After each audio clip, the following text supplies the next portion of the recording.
In South Carolina's Republican primary, Donald Trump easily defeated Nikki Haley, winning some 60% of the vote and delivering a crushing blow in her home state and casting further doubt about her long-term viability. In his victory speech, Trump never mentioned her by name, only referred to her twice. He's one step closer to winning the Republican nomination for the third election in a row. For more, let's speak to Christian Hanley. Hello to you, Christian. No surprise that Trump won, but are you surprised that Nikki Haley is not quitting? I mean, yes and no. She did lose her home state, as you said, in a pretty humiliating way. It was a 60-40 split.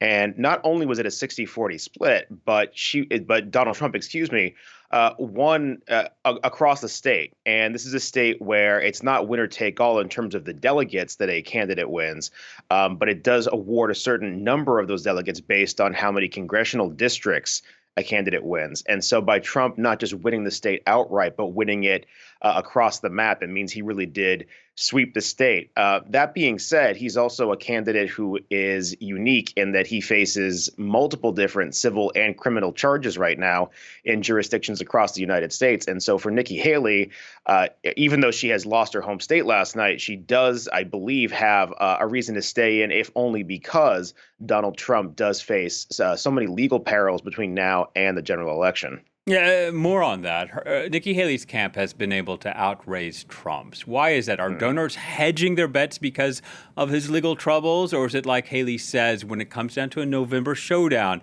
she's the only Republican that can beat Joe Biden? Well, so I think both of those arguments could be made. In terms of the donors hedging their bets and the legal challenges, I mean, there are a lot of people who work in politics who are not lawyers, and a lot of lawyers who comment on politics who have never worked in politics. But no matter what your credentials are, I think everybody on this side of the Atlantic can agree this is completely unprecedented. And it's not just unprecedented in terms of the news story. This is unprecedented in terms of our constitutional system of government and in terms of our criminal justice system.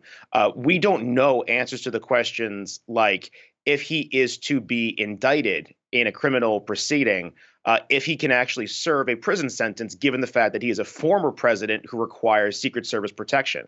These are legitimate questions that there are not any legal precedents for, any real clear answers for. So that is one strong argument for Nikki Haley staying in and for donors hedging their bets, because you're right, they are continuing to give to her campaign. But then in terms of in the general election, it's true. I mean, there are all these arguments coming from Republicans, from the Trump campaign in particular, that Joe Biden is old, that he is, past his prime, all these things. Well, Joe Biden and Donald Trump are only 4 years apart in age. Donald Trump seems to forget who the current president is, who he would be running against. He's not doing well mentally or physically. And so Haley's argument there is a strong one, because she would be a really strong candidate against Joe Biden in the general election, unfortunately, for Democrats. Yeah, and this U.S. presidential election looks like it's going to be the most expensive one ever. Is that what you're seeing? Yeah. Yeah, already. I mean, it's great for Democrats right now because Biden is outraising, Donald Trump, and Donald Trump right now is, of course, in a way that we can't really say how it is or how it should be legal, using so much of his campaign contributions towards his legal defenses. And I say that legal defense plural, because there are so many cases across several different states. But this will continue to be the most expensive in history, I do believe, because this is an existential threat. Donald Trump is not the same as Nikki Haley. Look, Nikki Haley is a staunch conservative. She's being called a moderate right now because she is more rational and reasonable than Donald Trump in the Republican camp.